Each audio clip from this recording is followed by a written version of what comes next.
Recording by Magahiya music Manpur block गया।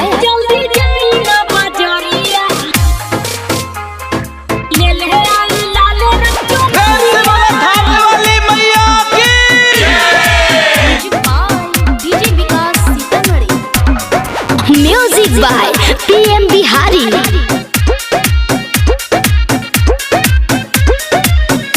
लेके हथवा में थरिया मंदिरिया में जाई के आसो पूजला नाए धानी गौवे के माई के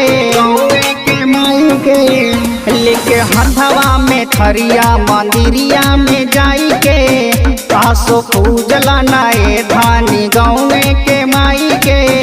हम सच कहाँ तानी हमर बतिया जमानी देखा खाली हमर गलिया सैया जाई हम धामे के नगरिया, सैया जाई हम धामे के नगरिया।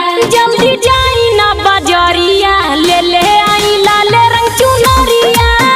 जल्दी जाई ना बजरिया ले ले आई लाल रंग चुनरिया। जल्दी जाई ना बजरिया ले ले आई लाल रंग चुनरिया। जल्दी जाई ना बजरिया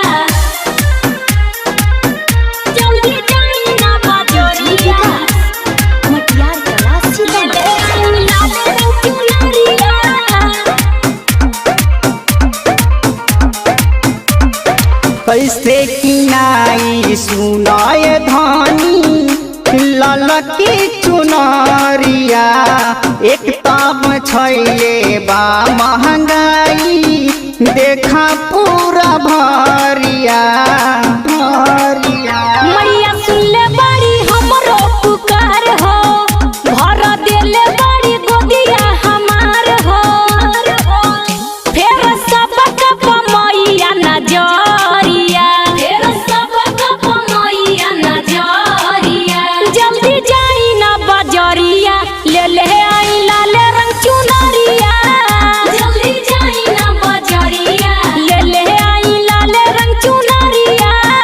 जल्दी जाई ना बजरिया ले ले आई लाल रंग चुनरिया।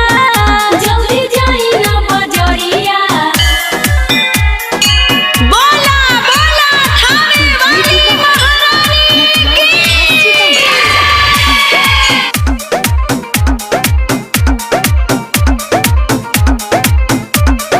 विकास प्रेमी न करस बहाना धनी पूजा पाठ में बानी सकेता में हमहू पड़ल पैसा नहीं खे हाथ